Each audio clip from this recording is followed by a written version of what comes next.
오늘 하나님의 말씀은 고린도전서 1장 12절 말씀입니다.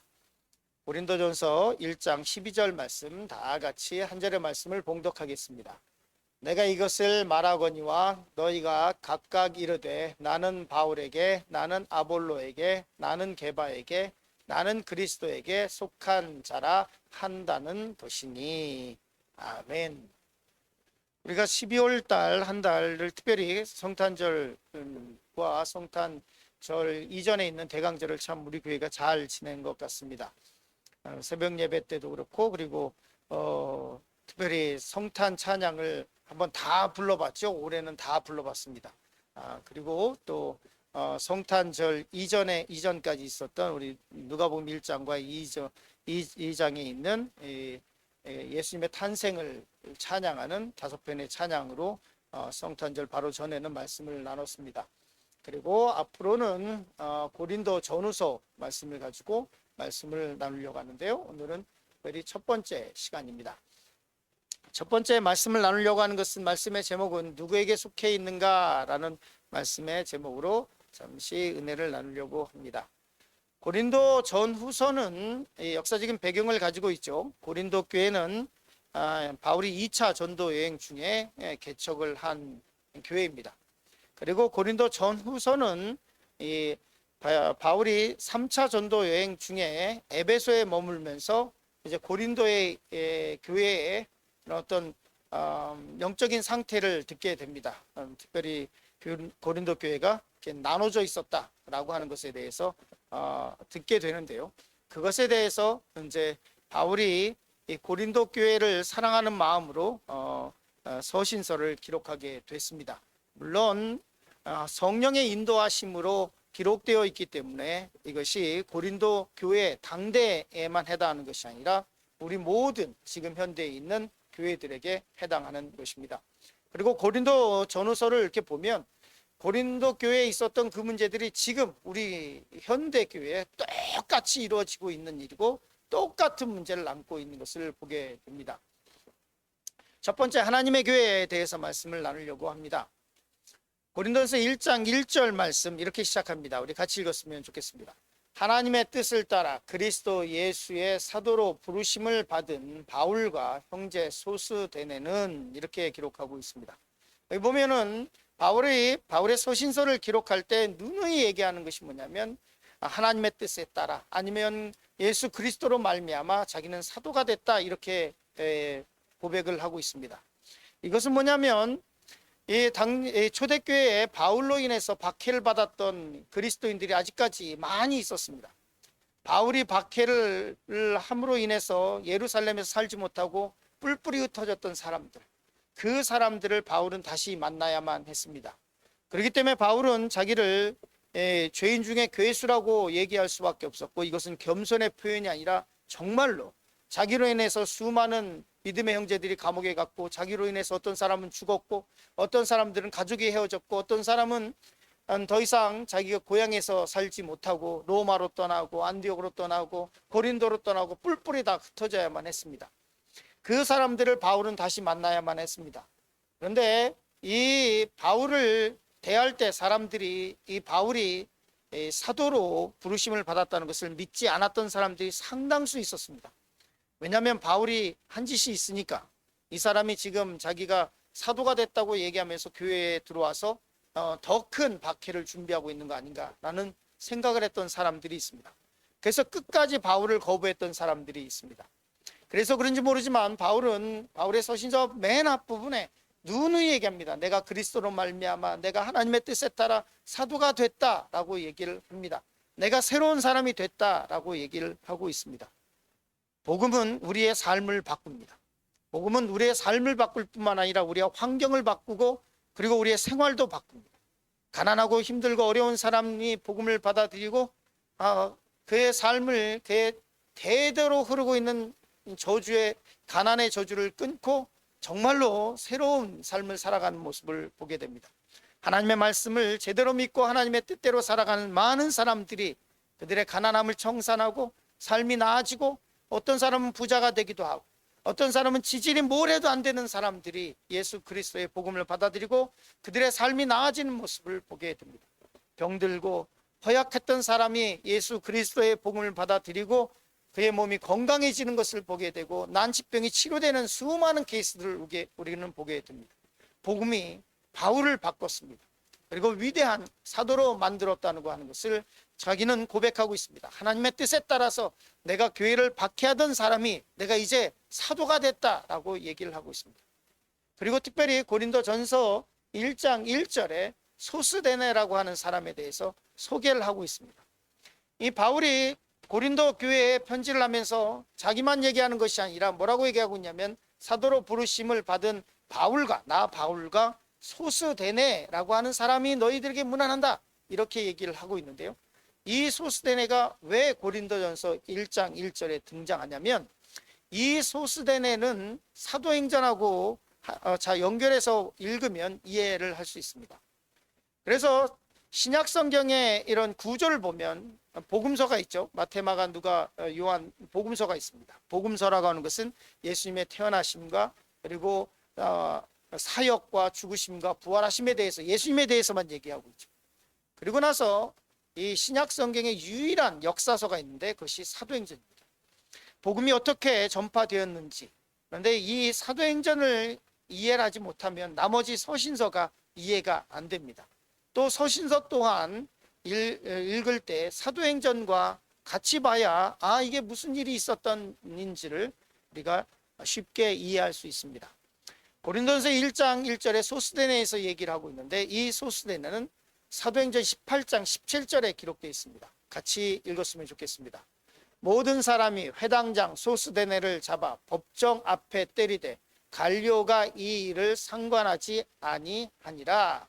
소스데네가 어떤 사람이냐면 회당장입니다. 유대인 중에서도 어떤 사람이냐면 이 회당을 관리하는 아주 회당장, 높은 지위에 있는, 교회로 쉽게 얘기하면 담임 목사쯤 되는, 왜냐하면 회당이 여러 곳에서 있었기 때문에 그렇습니다. 그런데 이 소스데네가 그리스도의 복음을 들었습니다. 그리고 이 바울을 숨겨줍니다.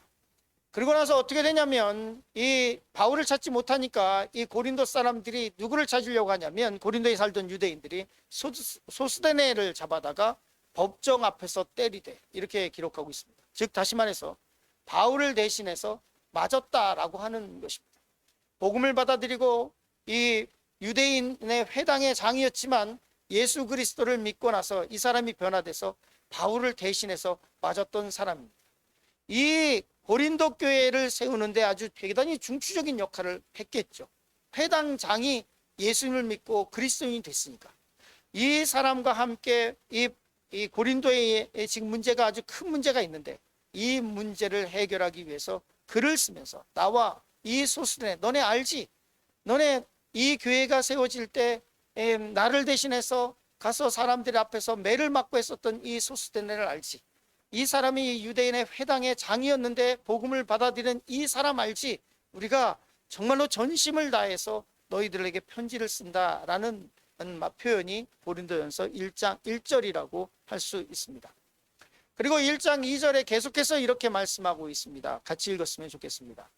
고린도에 있는 하나님의 교회 곧 그리스도 예수 안에서 거룩하여 지고 성도라 부르심을 받은 자들과 또 각처에서 우리의 주 곧 그들과 우리의 주 되신 예수 그리스도의 이름을 부르는 모든 자들에게 라고 말씀하고 있습니다.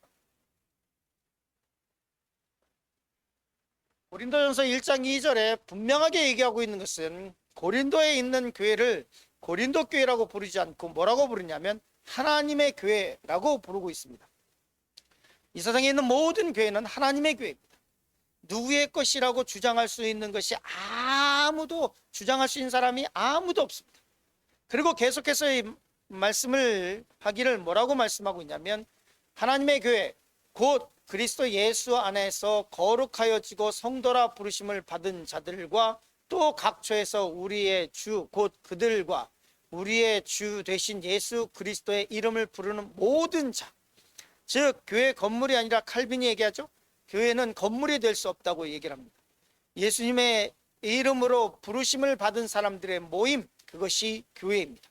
교회는 제가 중국에서, 홍콩도 중국이니까 사역할 때 보면 제가 신학교를 총장으로 있을 때 그때 이 홍콩 본토에서 중국 본토에서 홍콩으로 와서 신학 공부를 하던 목사님들이 있었습니다. 그분들은 지하교회 담임이고 어떤 분은 감옥에 여러 번 갔다 왔던 분들입니다. 그분들 앞에서는 저는 진짜 침례 요한이 예수님에게 말씀했던 신들매를 풀기에 감당하지도 못할, 홍콩에서 저희 교회가 좀 큰 규모가 있는 교회였지만 제가 그분들을 만날 때는 그분들의 신을 제가 묶기에도 부족한 노예의 표현이거든요. 그게 그런 분들이 와서 신학 공부를 했습니다. 왜냐하면 홍콩에 신학교가 없으니까 이 목사님이 되긴 했는데 신학적인 지식이 너무 없어서 어떤 분들은 구약 설교를 한 번도 해본 적이 없대요. 자기가 잘 몰라서. 그런 분들이 있습니다. 네, 그분들 보면 이 가정교회, 지하교회에 있는 분인 목사님들입니다. 가정교회니까 건물이 어디 있어요? 그냥 숨어서 예배를 드리는 거죠. 그것 또한 하나님의 교회. 교회는 건물의 크고 적음이 아니라 하나님의 예수 그리스도의 이름으로 부르심을 받은 사람들의 모임이라고 하는 것을 아주 잘 나타내고 있어요. 고린도 전서 1장 1절 2절에 너무너무 잘 표현하고 있죠. 그리고 고린도서 1장 5절 말씀 보겠습니다. 같이 읽었으면 좋겠습니다. 이는 너희가 그 안에서 모든 일 곧 모든 언변과 모든 지식에 풍족함으로. 고린도 교회가 어떤 교회였냐? 그럼 고린도가 어떤 지역이었느냐? 고린도는 무역이 굉장히 발달했던 곳입니다. 그렇기 때문에 해상무역으로 들어오는 물류가 많았고 그래서 돈이 넘쳐났고 그러다 보니까 향락의 아주 대표적인 문화가 거기 있었고 수많은 밤 문화가 발달됐었던 그런 곳입니다. 그리고 또 동서양의 모든 지식들이 또 모이는 곳이기도 했기 때문에 고린도 교회에 대한 바울의 판단은 이것입니다. 이는 너희가 그 안에 모든 일 곧 모든 언변과 모든 지식에 풍족했다. 고린도 교회가 지식적으로 아주 풍족했어요. 아주 배운 사람들이 많았다는 거예요. 그 당시에 뭐 철학과 이런 것들을 많이 가진 사람들이 그 안에 많이 있었다는 거예요. 그리고 또 같이 읽겠습니다. 고린도서 1장 6절부터 7절까지의 말씀 같이 있습니다. 그리스도의 증거가 너희 중에 견고하게 되어 너희가 모든 은사에 부족함이 없이 우리 주 예수 그리스도의 나타나심을 기다림입니다. 그리고 또 뭐가 있었냐면 그 고린도 교회에 지식과 언변이 풍족했을 뿐만 아니라 은사가 풍족했다고 얘기합니다. 고린도전서 12장 대표적인 은사장이죠. 은사만 주르륵 얘기하고 있어요. 그만큼 고린도 교회 안에 은사가 아주 풍족했어요. 돈도 많은 교회였고 그리고 은사도 많았고 지식을 가진 사람들도 많이 있었던 그런 교회였습니다. 그런데 이 교회는 나눠져 있었습니다. 두 번째 나눠진 교회에 대해서 말씀을 잠시 나누려고 합니다.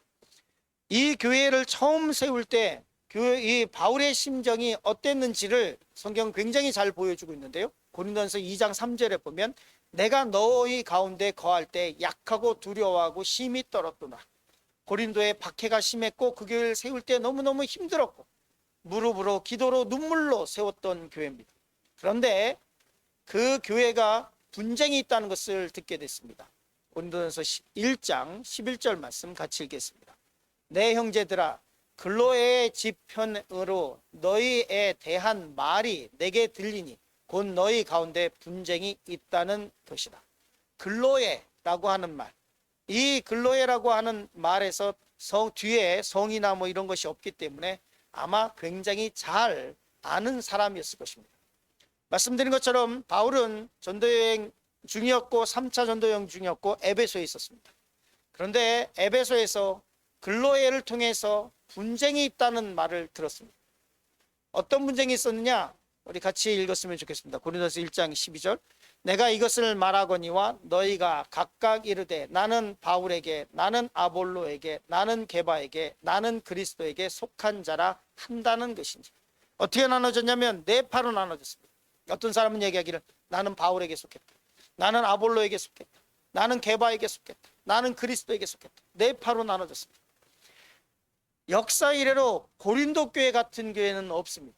왜냐하면 보십시오. 저 이름들 그 사람들은 나눠져서 나는 바울에게 나는 아볼로에게 나는 게바에게 속했다 라고 얘기를 하지만 저 이름들을 보면 바울이 세운 교회고, 바울의 영향력이 미치는 교회고, 게바, 베드로가 중간중간에 들려가지고 거기서 또 말씀을 전하기도 했었던 교회, 아볼로, 성경에 있어서 성경을 가장 잘 가르치는 사람으로 표현됐던 그 아볼로가 있고, 그리고 나는 바울에게 아볼로에게도 속하기 싫고 저 사람들하고 같이 저물에 계시는 싫어서 나는 그리스도파라고 얘기하는 그런 사람들이 있었어요. 생각해 보십시오. 한 교회에 바울과 아볼로와 베드로가 영향력을 미칠 수 있는 교회가 이 세상에 어디 있습니까? 뿐만 아닙니다. 이것뿐만 아니라 학식도 풍부했고 물질도 풍부했고 그리고 은사도 풍부했습니다. 그런데 그 교회가 그랬던 교회가 4개로 나눠져 있었어요. 있는 이 상황에 놓여 있게 됐습니다. 얼마나 한탄스러운 얘기인지 모릅니다. 고린도서 1장 13절 말씀 보면 이렇게 말씀하고 있습니다. 같이 읽을까요? 그리스도께서 어찌 나뉘었느냐? 바울이 너희를 위하여 십자가에 못 박혔으며 바울의 이름으로 너희가 침례를 받았느냐? 바울이 아주 한탄을 하죠. 어떻게 이렇게 이 교회가 이렇게 나눠서 사분오열돼서 난리가 날 수 있는, 그런데 이런 교회가 고린도 교회만 있냐고요? 아닙니다. 현대 교회에도 어떤 교회 가면 파로 나눠져서 쌩하고 밥 먹을 때 보면, 예배 끝나고 밥 먹을 때 보면 자기네끼리 무리를 져서 똘똘 뭉쳐가지고 거기서 먹고 거기서 서로 얘기도 안 하고 그러는 교회들이 아직도 있다는 거예요. 성경은 고린도에서 분명하게 얘기합니다. 누구의 교회냐? 하나님의 교회. 하나님의 교회다. 누구에게 속했냐? 그리스도에게 속했다라는 것을 분명히 말씀하고 있습니다. 고린도 교회가 저렇게 물질도 많았고 학식도 많았고 은사도 많았던 그 교회가 지금은 흔적도 없이 사라졌습니다.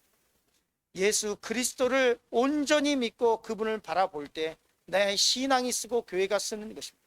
우리는 누구를 바라보고 신앙생활합니까? 예수 그리스도. 우리의 교회는 누구의 교회입니까? 하나님의 교회. 이 말씀을 생각하시면서 오늘 하루를 살아가시기를 간절히 축원합니다.